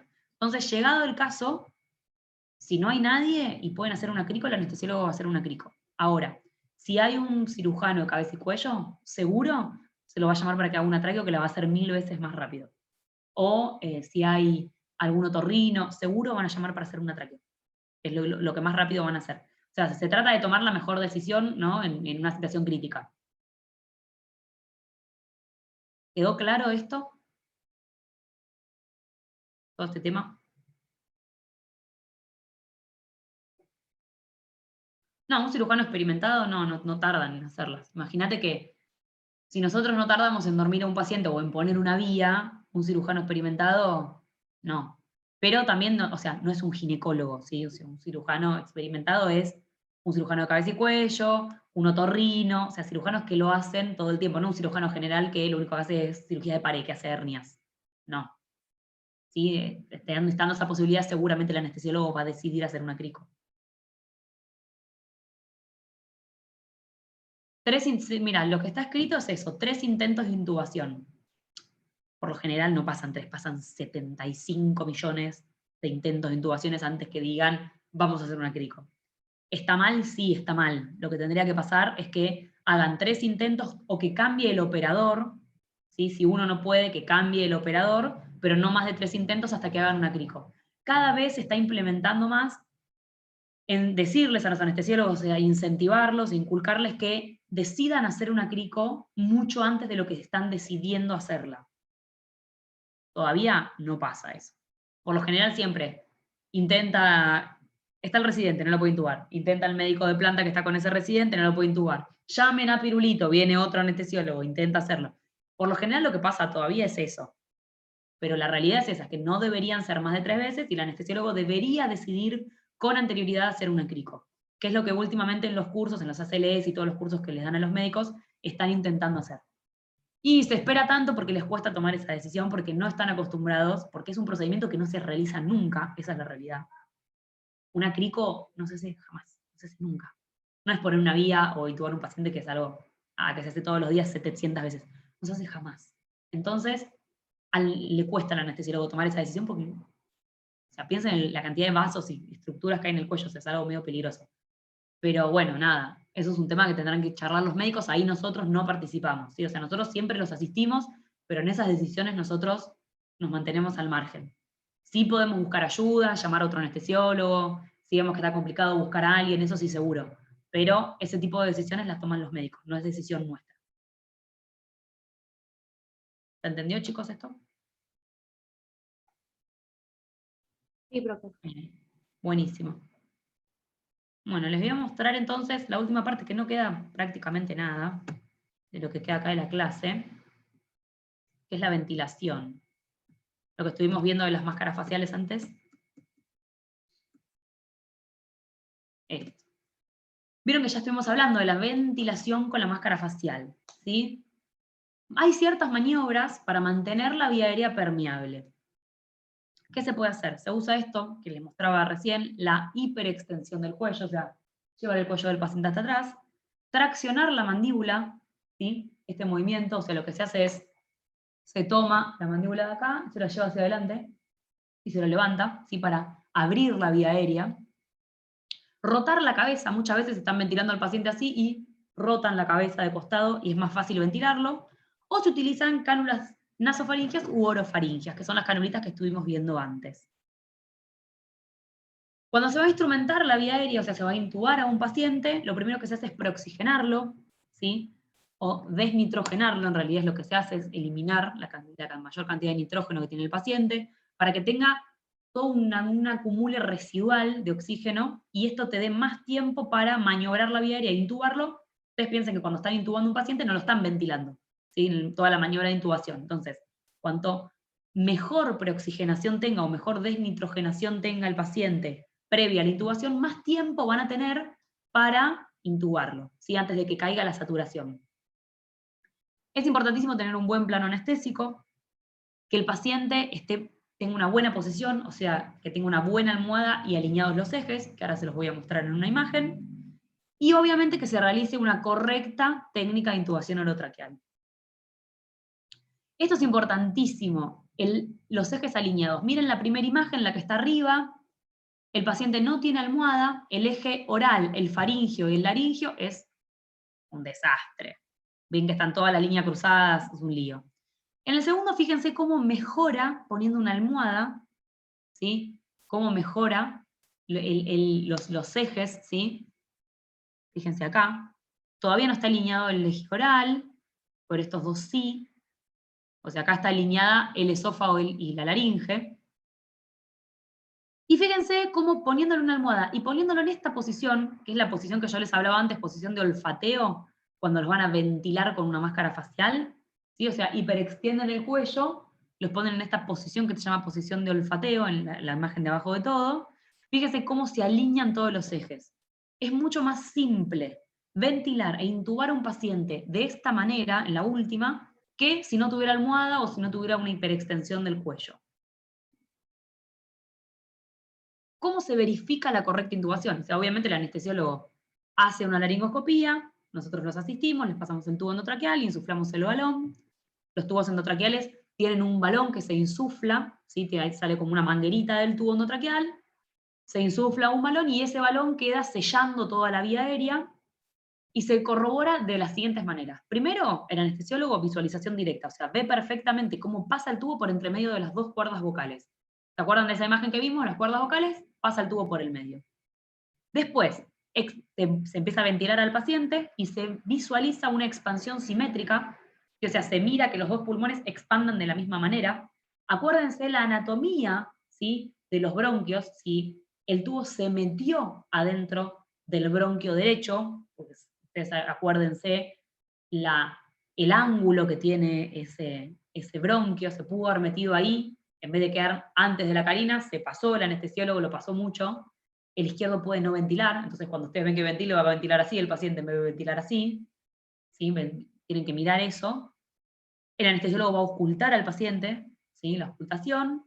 Se mira la capnografía, tener una curva de capnografía normal. Se visualiza la condensación en el tubo, o sea, se mira que el tubo endotraqueal empaña, ¿sí?, en la inspiración y la expiración, el tubo se va a empañar y se va a desempañar. Y bueno, llegado el caso que haya muchísimas dudas, o que hayan colocado un tubo endotraqueal doble lumen que tengan que ver que quedó colocado en cierto lugar, que eso es muy importante y se verá en la clase que se hable de ese tipo de tubos, se corrobora con una fibrobronco. ¿Sí? Se pasa un fibro por adentro del tubo y se ve directamente dónde está colocado el tubo. También se podría llegar a hacer rayos para ver dónde está el tubo colocado. No es lo que se hace siempre, ¿sí? Obviamente lo que se hace siempre es visualización directa, fijarse que expanda simétricamente. Si hay alguna duda, el anestesiólogo oculta, curva de Kaplan normal, ver que empaña el tubo, y listo, está perfecto. Y ahí queda, no más que eso. Enfermedades que pueden afectar el manejo de la vía aérea, o sea, pacientes que ya llegan con esto, ustedes dicen, che, me parece que podemos llegar a tener problemas con la intubación o con la ventilación. Enfermedades de la columna, lo que hablábamos antes. Cervicales, artritis, algún paciente operado que tenga alguna fijación quirúrgica, que no pueda mover el cuello, algún proceso infeccioso de la boca, puede que tengan tantos abscesos en la boca que no pueda abrirla, ¿sí? O sea, que no tenga apertura bucal, ¿sí? Piensen en todos los parámetros que vimos antes. Tumores que puedan obstruir o desviar la tráquea, aunque esto parezca raro, en realidad es bastante común. Siempre que van a operar pacientes de otorrino o que van a hacer cirugías de tiroides, a veces los tumores son tan grandes que pueden desplazar la vía aérea. O sea, la vía en vez de estar acá, puede estar acá. El anestesiólogo hace la laringoscopía y dice, no veo nada, no conozco las estructuras, no reconozco ninguna estructura, no sé dónde estoy. Que no se vea, que esté totalmente desviada. Por eso también es muy importante ver al paciente antes, observarlo antes de relajarlo, hacer una correcta evaluación de esa vía aérea, si puede ser previa, incluso el día que viene a quirófano, mejor aún. Pero no pasárselo por alto. Obesidad mórbida, ¿por qué? Porque aumentan los tejidos blandos en el cuello y la vía aérea superior, que eso también es lo que hablábamos con los pacientes que roncan, que por ahí todo ese tejido blando se colapsa cuando duerme. Acromegalias, prognatismos, engrosamientos de la lengua y de la epiglotis, esclerodermias debido a la tirantez de la piel, ¿sí? Hay mucha disminución del movimiento mandibular, enanismo, ¿sí? La acrondoplasia, micrognatias, síndrome de Down. Los pacientes de síndrome de Down por lo general tienen una inestabilidad tremenda, la cabeza se mueve para todos lados, por lo general en vez de que llegue a una almohadita común, la almohada que mejor les va a servir son unos aritos, ¿sí? Un aro. ¿Vieron como los asientos cuando estás mal de las hemorroides? Ponele que se sientan unos asientos que tienen un agujero en el medio. Bueno, lo mismo, pero para la cabeza. Para eso le da estabilidad a la cabeza y no está, es como un flan, sino. Y lo que tienen los pacientes síndrome de Down, tienen las lenguas muy grandes. Y eso es molesto para la ventilación. Seguro van a usar una cánula de Mayo, porque toda esa lengua, cuando se relaje, va a comprimir toda la vía aérea y no se va a poder ventilar. Y también es bastante molesto para hacer la laringoscopía, al tener lengua muy grande, el anestesiólogo le cuesta más cargarse la lengua en el laringo, correrla, porque se le rebalsa, tiene lengua muy grande. Y obviamente también traumatismos de la columna cervical, lo que hablábamos antes, fractura de base de cráneo, lesiones intracraneales, todo eso obviamente va a dificultar el manejo de la vía aérea. Bueno, chicos, ¿tienen dudas? ¿Alguna duda? Profe, yo tengo una pregunta con respecto al libro. Sí, decime. Yo leí el Massachusetts y el Manual para Manejo Avanzado de Vía Aérea. ¿Es algo distinto con lo que hay en el Manual para Técnicos o es más o menos lo mismo? No, más o menos lo mismo. En Massachusetts está perfecto. En el libro para técnicos hay por ahí más cosas apuntadas hacia nosotros. El Massachusetts es un libro médico está genial, yo también lo tengo, también estudié de ahí, es buenísimo ese libro.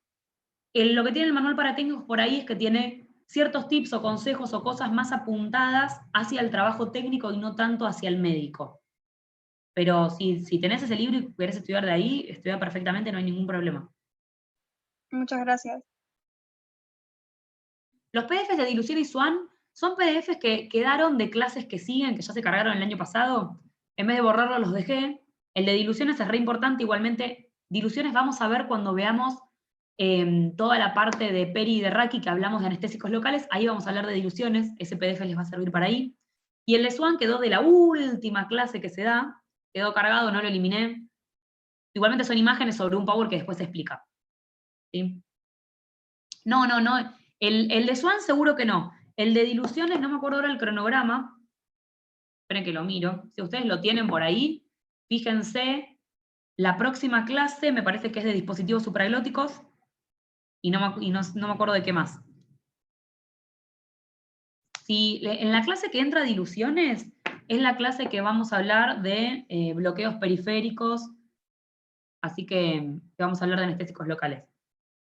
Si no están, no me acuerdo cuál es la próxima clase. Sé que es dispositivos supraglóticos, pero no me acuerdo con qué más. Si no, no. Lo que entra en el parcial es lo que vemos acá, lo que están cargados en los Power que digan clase 1, la clase 1, y todas las clases tienen parte 1 y parte 2. Van a entrar los que están en esos Power, lo que se bloca en clase. No, nada más fuera de eso.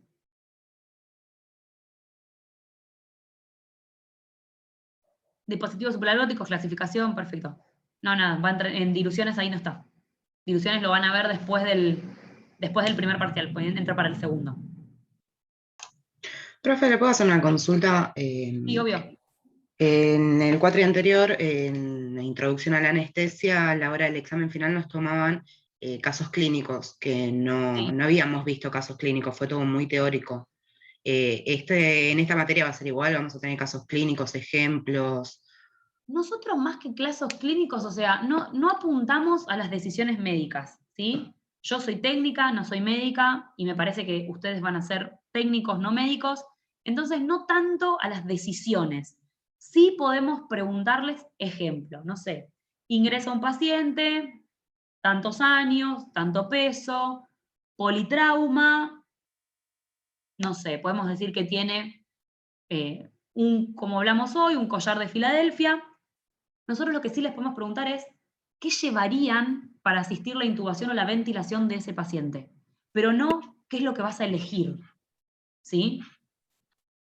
No, ¿qué es lo que vas a elegir? Por lo general nosotros tomamos choice. O sea, te podemos hacer toda esa introducción que te acabo de decir y después ponerte opciones para que vos elijas. ¿Sí? Pero no vamos a hablar de la decisión. Nosotros podemos sugerirlo y llevarle las cosas. Después lo que se usa es decisión del anestesiólogo. ¿Sí? No vamos a decirte, ¿cuál es la droga de elección para una crisis hipertensiva? No, porque nunca lo vamos a decidir eso nosotros. Vos podés saber que se va a usar el cruciato, pero vos no vas a decidir. Yo consulto por eso, porque hubo preguntas así y no específicamente eso, pero sí de ese estilo. O sea, ¿qué tipo de droga usarías en este caso? No. Y no tenía ni idea, no entendí, se ve la cursada muy bien. No, que eso es lo que pasa. Nosotros no somos médicos, ustedes tampoco lo van a hacer, somos técnicos de anestesia y las decisiones médicas son de los médicos. Nosotros somos técnicos y podemos saber, que eso es importantísimo, el saber nunca ocupa lugar, está perfecto que lo sepan, pero la decisión no es nuestra. O sea, yo puedo saber que un paciente que tiene una fijación cervical seguramente va a ser una intubación dificultosa, porque no va a poder hiperextender el cuello, entonces le voy a llevar al quirófano seguramente una guía de Eshman, si tengo un laringo óptico se lo voy a llevar, le voy a llevar todo. Ahora, si el anestesiólogo me dice, no, ¿sabes qué? Voy a usar el laringo común, no sé qué, yo listo, le doy lo que él me pide. Pero no es mía la decisión, no es que le dice, no, porque tiene la cervical fijada, vos lo tenés que intubar con esto porque va a ser dificultoso. No, jamás. O sea, la decisión es de ellos. Así que no les vamos a tomar ninguna pregunta, por lo menos en estas materias, en esta materia y en simulación, no les vamos a tomar ninguna pregunta que sea de índole médica. Sí podemos hacer esa introducción y poner qué se le puede, o sea, ustedes qué decidirían llevarle al quirófano para ver si él lo va a querer usar o no, pero no específicamente qué se va a usar para ese caso, o qué está bien usar o qué está mal. ¿Sí? ¿Se entiende eso?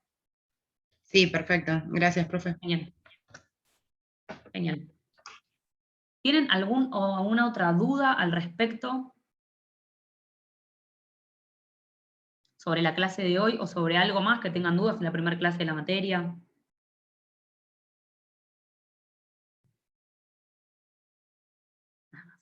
¿Ninguna duda más? Sí, yo. Cuando dijiste que, por ejemplo, un paciente tenía el cuello ortopédico, significa que no lo vamos a poder poner en posición de olfateo, ¿no? Exactamente. No se puede movilizar, no se puede hacer esto con el paciente. No se le puede movilizar el cuello. Tiene que estar así Claro. quieto. Seguramente Perfecto. va a ser más difícil de ventilar. Porque Ok, no lo van gracias. a poder poner en esa posición de olfateo. Sobre artritis. ¿Qué me dijiste? Pará.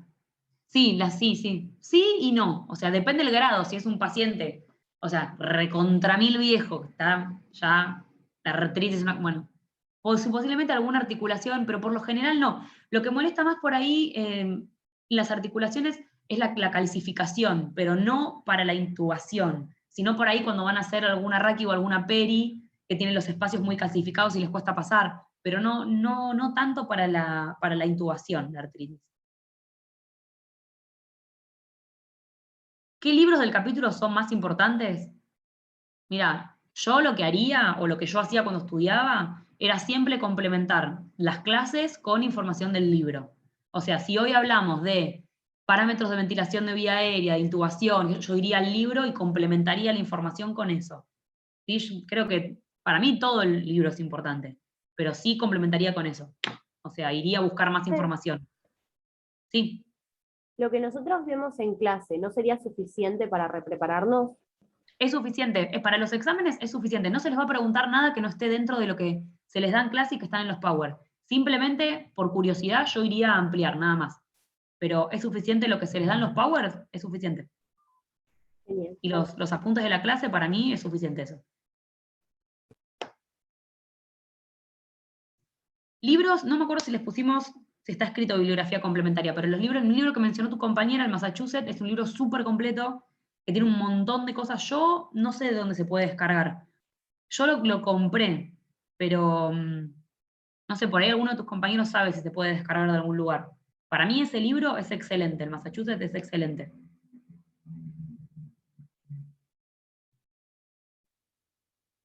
¿Tienen más dudas o consultas que quieran hacer de algo?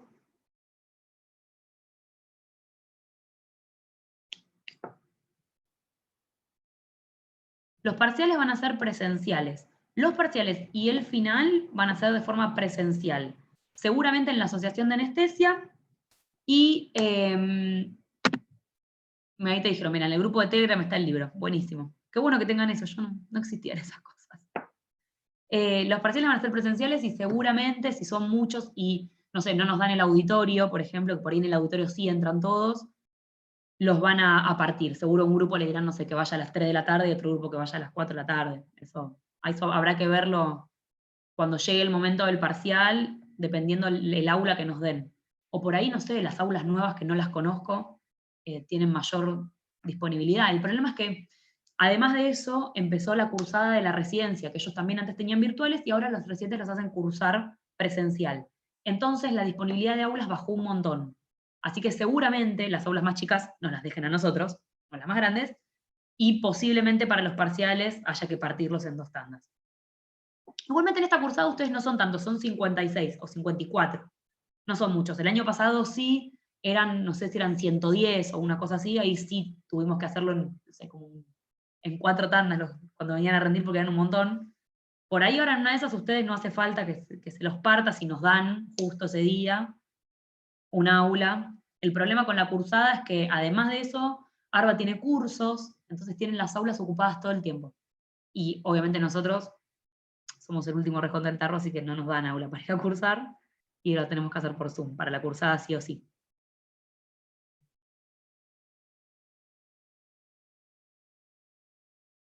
Bueno, genial, ahí se están pasando lo de los libros, buenísimo. Bueno, ¿tienen alguna otra duda? ¿Algo de algo más? No les sabría decir cuándo van a empezar a rotar, desgraciadamente.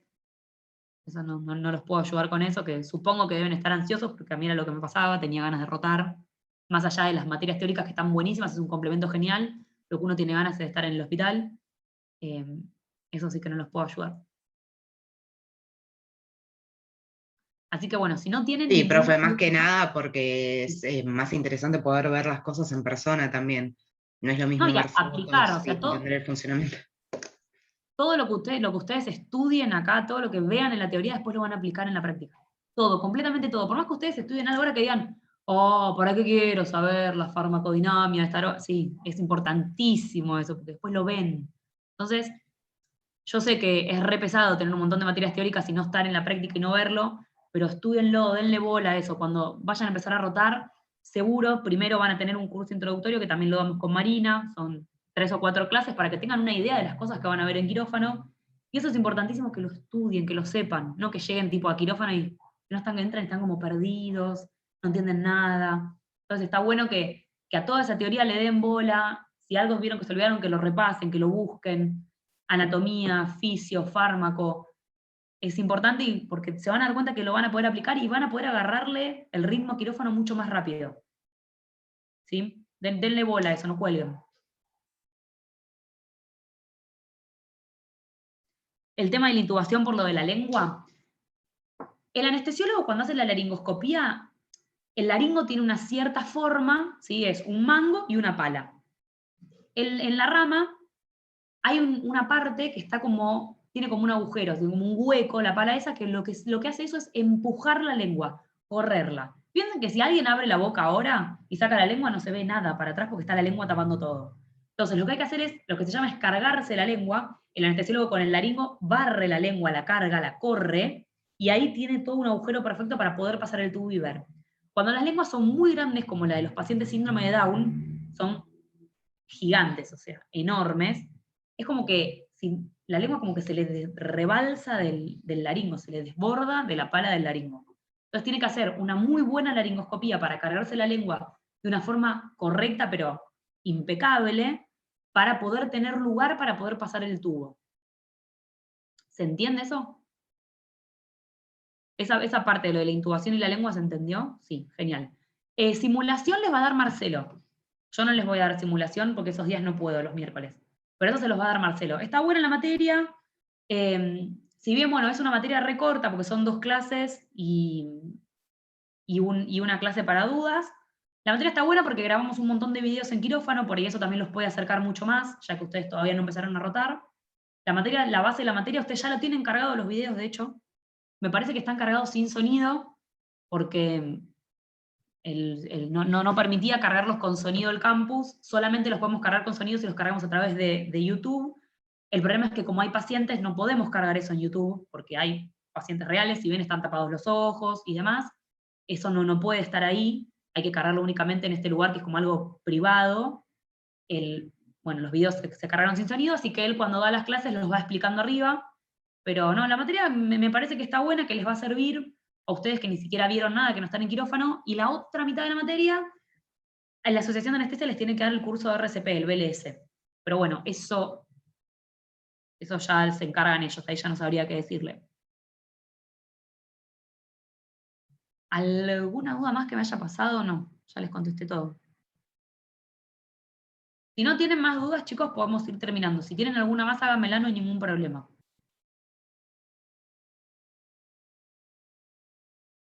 Ya se quedaron con la otra materia, están en otro lado. ¿Cuándo van a subir esta clase, profe? Mira, yo ahora cuando terminamos ya le aviso a Silvina, porque las graban desde la asociación, así que yo espero que sea hoy, mañana, lo más pronto posible, que suba los videos. Los graba ella y la asociación se encarga de subirlos. Igualmente los Perfecto. power de las clases ya los tienen cargados, yo ya se los cargué. Sí, ya los vi en el campus. Perfecto. Gracias. Pero bueno, yo ahora cuando terminamos, yo ya le aviso que terminamos, a ver si lo carga lo antes posible. Esperemos que sea hoy, mañana, como mucho. Así la pueden mirar, repasar las veces que quieran. ¿Sí?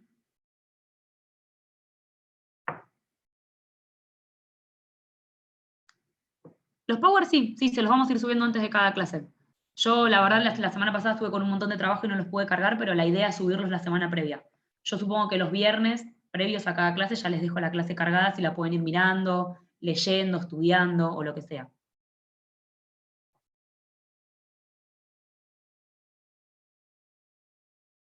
Bueno, chicos, damos por finalizada la clase. Ya saben, si tienen alguna duda, no duden en escribirlo en consulta al docente, o un mail, o lo que necesiten, pásenlo, ¿sí? No se queden con dudas, anótenselas, si algo se olvidaron y no pudieron escribir, anótenselo, ¿sí? Bueno, un beso para todos, nos vemos. La próxima clase van a estar con Marina, la que sigue de dudas, y ahí ya estamos las dos. Espero que les haya servido, y estudien, por favor. Chau, Gracias, a todos. profe. Chao, gracias. Gracias, Chao. chao.